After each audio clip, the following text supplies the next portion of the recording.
శాంతి.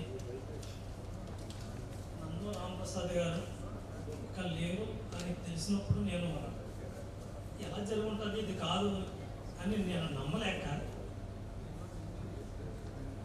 నమ్మలేక లక్ష్మి గారికి ఫోన్ చేశాను. లక్ష్మి గారు ఇలా విన్నాను కరెక్టేనంటే అవునండి కరెక్టే ఇలా జరిగిందని చెప్పి అన్నారు. సో మాకు ఆయనతో గత 15 సంవత్సరాల నుంచి చాలా అనుబంధం ఉంది ఆయనతో. సో ఆయన ఇంటికి దగ్గరగానే నేను కూడా ఈ రోడ్డుగా అటు పక్కన ఉంటాను. ఏ సహకారాలు కావాలన్నా ఆయన ఇంటికి వెళ్ళడం జరుగుతూ ఉండేది నాకు. ఆయన ఎంత సర్వీస్ ఓరియంటెడ్ పర్సన్ అంటే ఆయనకి ఇక్కడే సర్దార్ పటేల్ నగర్లో ఒక 3 స్టోరీ బిల్డింగ్ ఉందండి ఆయనకి. ఆ గ్రౌండ్ ఫ్లోర్ కంప్లీట్గా డెడికేటెడ్గా సర్వీస్కి ఇచ్చేసాడు ఆయన.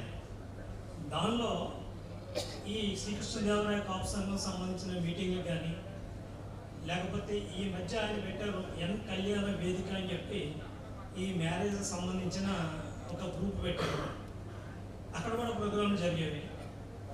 దాని దగ్గరనే జీబీహెచ్ రైల్ సిస్టమ్స్ అని చెప్పి ఈ రైల్వే సిగ్నల్ సిస్టంలో దాని బెంగళూరులో ఉంటే దాని బ్రాంచ్ కూడా ఇక్కడ పెట్టండి, మన దగ్గర ఈసీ ఎలక్ట్రికల్ చేసిన క్యాండిడేట్స్ చాలామంది ఉన్నారు, అన్ఎంప్లాయ్మెంట్ ఉందని చెప్పి అది కూడా పెట్టించి ఎంతోమందికి అని ఎంప్లాయ్మెంట్ ప్రొవైడ్ చేయడం జరిగింది.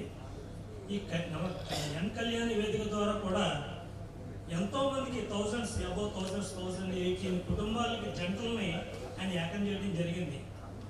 సో సర్వీస్ అంటే మనకు గుర్తొచ్చేది రామప్రసాద్ గారు. రామప్రసాద్ కోసం జంట నగరాల్లో తెలియనటువంటి వాళ్ళు ఎవరో ఉండరు. కానీ ఈరోజు ఆయన మన దగ్గర లేకపోవడం అనేది చాలా బాధాకరమైన విషయం. 2018లో నాకు ఫోన్ చేసి ఆయన సుబ్బారావు గారు ఎట్లా మనం లైన్స్లో ఒకటి ప్రారంభించాలనుకున్నాను, మీరు గోపాలకృష్ణ గారు మేము మమ్మల్ని జాయిన్ చేస్తున్నాను కదా, మీ ఆధార్ కార్డు పంపించడం జరిగింది. అప్పటి నుంచి కూడా ఆయన లయన్స్ క్లబ్లో నిరంతరంగా ఆయన సేవ చేస్తూనే ఉన్నారు. ఇప్పటికి ఆయన ఆధ్వర్యంలో 4 క్లబ్లు జరగడం జరిగింది. నన్ను ఎప్పుడు కూడా మీరు ప్రెసిడెంట్ తీసుకోవాలి ఈ సంవత్సరం అని అంటున్నప్పుడు నాకున్న కూడా కొన్ని పర్సనల్ కారణాల వల్ల లేదు నెక్స్ట్ ఇయర్ తీసుకుంటానని చెప్పడం కూడా జరిగింది. ఆ విధంగా అందరినీ కూడా ఎంతో ప్రోత్సహించి మా క్లబ్ని అయితే మాత్రం చాలా దిగ్విజయంగా నడిపించారు ఇప్పటి వరకును. అదే స్ఫూర్తితో మళ్ళీ మేము కూడా నడిపిస్తామని చెప్పి మనవి చేసుకుంటున్నాను. ఈ సందర్భంగా వారి కుటుంబ సభ్యులకు నా ప్రగాఢ సంతాపం తెలియజేస్తున్నాను.